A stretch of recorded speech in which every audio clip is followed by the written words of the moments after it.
ফেসবুকে দেখলাম কতদিন ধরেই এরকম লাড্ডু বানানোর ট্রেন্ড চলছে, তাই আমিও চলে আসলাম। আসসালামু আলাইকুম এভরিওয়ান, ওয়েলকাম টু হাসনাত আরবিন অ্যান্ড মাউনিস ব্লগ। রুটি খাওয়ার পর কিছু রুটি বেঁচে গিয়েছিল, তাই ভাবলাম আমিও ট্রাই করি। প্রথমে রুটিগুলো ছোট ছোট টুকরা করে নিলাম, তারপরে একটা প্যানে তেল গরম করে টুকরো করা রুটিগুলো দিয়ে দিলাম। এখানেই আমি একটা ভুল করে ফেলেছি, রুটিটা যে কড়া করে ভাজা লাগবে সেটা আমি বুঝতে পারিনি। আমি হালকা করে ভেজে নিয়েছিলাম, এজন্য ব্লেন্ডারে দিয়েছিলাম যখন তখন ব্লেন্ড হয়নি ঠিক মতো, তাই ভাবলাম আর ভিডিওই করব না।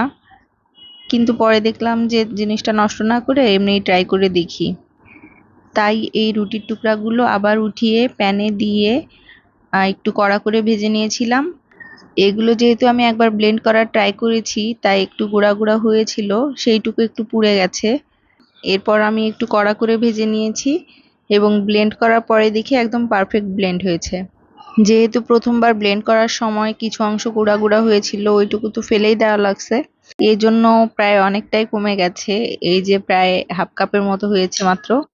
হাফ কাপের জন্য আমি 1/4 কাপের মতো চিনি নিয়েছিলাম, আর সামান্য একটু পানি দিয়ে একটা এলাচ আর একটু জর্দার রং দিয়ে আমি মিশিয়ে নিচ্ছি। এরপর হালকা আঁচে চিনি শিরাটা একটু জাল করে নেব। এই ফাঁকে 1 চিমটি লবণ দিয়ে দিলাম যাতে টেস্টটা একটু ভালো আসে। এখন একটু নেড়ে 2 আঙুলে নিয়ে যখন এরকম থিকনেস হবে তখন 1 ফালি লেবু চিপে দেব যেন চিনির শিরাটা বেশি ঘন না হয়ে যায়। এখন ব্লেন্ড করা মিশ্রণটা চিনি শিরার ভেতরে দিয়ে দেব, আর সামান্য একটু নেড়ে যখন চিনি শিরাটা পুরোপুরি সোপ করে নেবে তখন 1 চামচ ঘি দিয়ে দিলাম ওপর দিয়ে।